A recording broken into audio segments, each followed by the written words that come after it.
Now, how do we explain this and kind of connect this together? And for some this may work, for some this may not work. I find this fascinating. This was published by Hugh Morton in JAP quite a while ago now, but I think this is a really neat way of trying to understand in part the way that the critical power model works. And as I say, for some of you this will connect, for some it won't. If it doesn't connect, don't worry, you haven't lost anything, but I think sometimes a visual representation away from perhaps physiology helps us here. So what have we got? Well, in this scenario here, we're going to be kind of taking it away from physiology. And what we've got two tanks of water. We've got tank AE, which is a big tank here, which is aerobic, it represents that kind of aerobic energy. And we've got this smaller tank, which is AN, which represents anaerobic energy. So there's far less water in here than there is in here.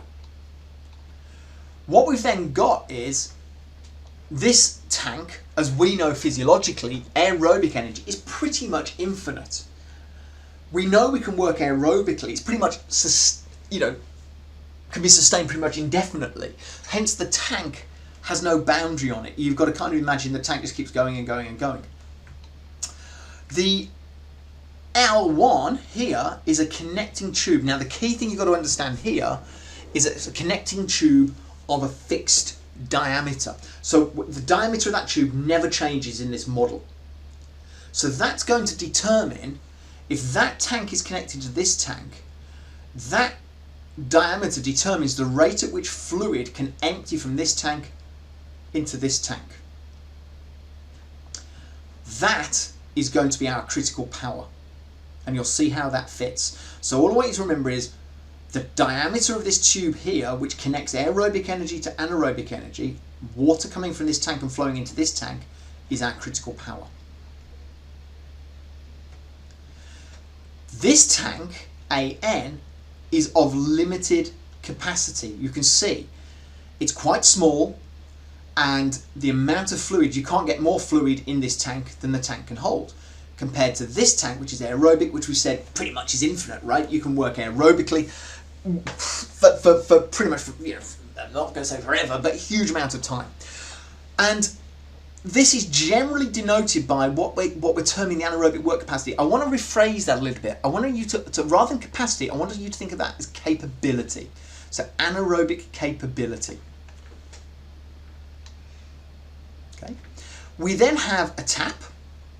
So we turn the tap on, and once you turn the tap on, water flows through. Because remember, this vessel is connected through this tube of fixed diameter into this vessel. So you turn the tap on, and then this tank starts to drain, and then water from this tank comes into here. So the key thing to understand here is that critical power is finite. So in other words, the rate of decrease the fluid level in AN is unlimited. So in other words, here's the trick. If the rate at which water comes through this tap is matched to the rate at which water flows through here, this tank never drains. Never drains. Because remember, this tank is unlimited. So as long as this fluid is coming through and is matching the rate at which the fluid is leaving this tank here, we fundamentally never drain this tank. So physiologically, we are at critical power. We are in a steady state because there's a matching between the rate of decline here and the rate, it's not really decline, but the rate at which the fluid moves from this tank into here. However, if you now turn this tap on faster, so you have water coming out of it really fast, and it's now coming out at a rate faster than the water can come through here, this tank will drain. And that's because you have got a power here which is above the critical power here. So no matter how much aerobic energy you've got, or fluid in this tank you've got, this tank will drain. You will never match the two. You're at exhaustion. This will stop because this is never coming through fast enough, and this becomes empty. If I go the reverse side and I have this just trickling through, I mean really small trickle coming through, then I'm below the critical power, and actually this tank just remains absolutely full.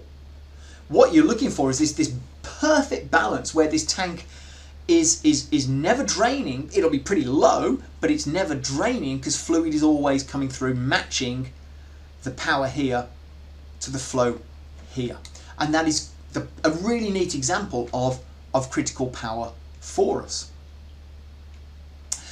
What I would like to add in is there is actually a third vessel, which Morton didn't really think about. It wasn't really understood in 2006. I like the model, but it wasn't understood in 2006.